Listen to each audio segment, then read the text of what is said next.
Satyam Sundaram movie director by 99 cinema తీసిన director. Cinema మాత్రం మీకు హైపిస్ట్ అంతే.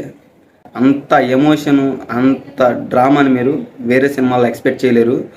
పర్సనల్గా ఈ డైరెక్టర్ 99 సినిమా తీశాడు. ఆ సినిమా అంటే నాకు చాలా ఇష్టం. నాకు హార్ట్కి టచ్ అయింది మూవీ. నెక్స్ట్ అతను తీసిన సినిమాల్లో ఈ సినిమా కూడా నాకు best memory and best experience ఇచ్చింది. దీంట్లో హీరోలు కార్తిక్ అండ్ అరవింద్ స్వామి యాక్టింగ్ అనేది చాలా బాగుంటుంది.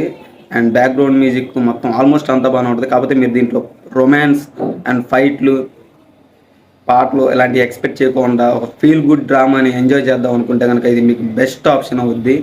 అండ్ ఈ సినిమాకి నేను కళ్ళు మూసుకొని 4.5 రేటింగ్ ఇచ్చేస్తాను. ఎందుకంటే దీంట్లో బావమర్దుల ఎమోషన్ అనేది సూపర్ ఉండిద్ది. నాకు కొన్ని సీన్లో కళ్ళంట నీళ్ళు కూడా తిరిగినాయి. అంత బాగా నచ్చింది నాకు. మీరేమంటున్నారు కింద కామెంట్ చేయండి.